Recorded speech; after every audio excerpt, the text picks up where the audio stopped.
জগন্নাথজি কাঁঠাল চুরি করে কেন পালাচ্ছেন শুনুন এই বিস্ময়কর লীলা। মাধবদাসজি প্রথমবার যখন শ্রী জগন্নাথ ধামে আসেন তখন জগন্নাথজি দর্শন তো দূরের কথা, মন্দির দেখতেই তার মনে ভয়ঙ্কর অনুশোচনা জাগে। তার মনে হতে লাগল, আমি জীবনের ২১ বছর ইহলোকে ভোগবিলাসে কাটিয়ে দিয়েছি, যদি কালই মৃত্যু হয়ে যায় তো আমি তো একবারও মহাপ্রভুর দর্শন করিনি।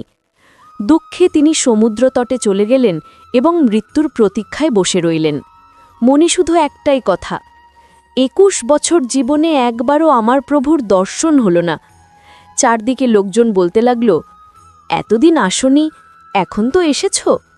মাধবদাসজি বললেন, যদি আমার ২১ বছরের আয়ুতে ৩ দিন বাকি থাকে তবে। এভাবেই ৩ দিন কেটে গেল।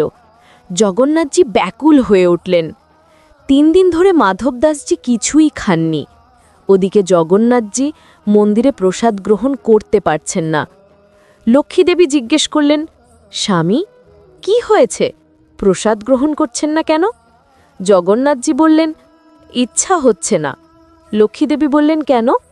জগন্নাথজি বললেন, একজন আমার পরম ভক্ত এসেছে, ৩ দিন ধরে কিছু খায়নি, সে না খেলে আমি কিভাবে প্রসাদ গ্রহণ করি? লক্ষ্মীদেবী বললেন, ঠিক আছে, আমি প্রসাদ পাঠিয়ে দিচ্ছি। জগন্নাথজি বললেন, না, তাকে প্রসাদ আমি নিজেই দিতে যাব। লক্ষ্মীদেবী আশ্চর্য, এমন সৌভাগ্য তো আমারও হয়নি।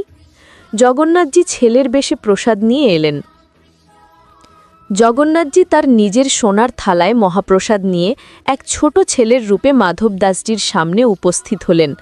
বললেন, আপনি কি মাধবদাস? মাধবদাসজি বললেন, হ্যাঁ আমি।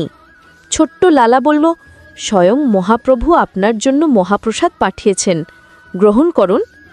এ কথা শুনে মাধবদাসজি অচেতন হয়ে গেলেন। চেতনা ফিরে দেখেন, ছেলেটি নেই, কিন্তু সোনার থালা রয়েছে। মন্দিরে হইচই, থালা গায়েব। মন্দিরে হুলুস্থুল পড়ে গেল, মহাপ্রভুর সোনার থালা নেই, খুঁজো খুঁজো। সেই রাতে জগন্নাথজি রাজা গজপতিকে স্বপ্নে বললেন, আমার ভক্ত মাধবদাস ৩ দিন অনশনে ছিল, আমি নিজেই প্রসাদ দিতে থালা নিয়ে গিয়েছিলাম। রাজা ও পণ্ডারা দৌড়ে সমুদ্রতটে এলেন। দেখলেন মাধবদাসজি ধ্যানমগ্ন, পাশে সোনার থালা। রাজা বললেন, চলুন, মহাপ্রভুর দর্শনে চলুন। মন্দিরে প্রবেশ করা মাত্রই জগন্নাথজি উচ্ছ্বসিত, মাধব এসে গেছে, আমার মাধব এসে গেছে। এর কিছুদিন পরে জগন্নাথজির চুরি করার ইচ্ছা জাগল। একদিন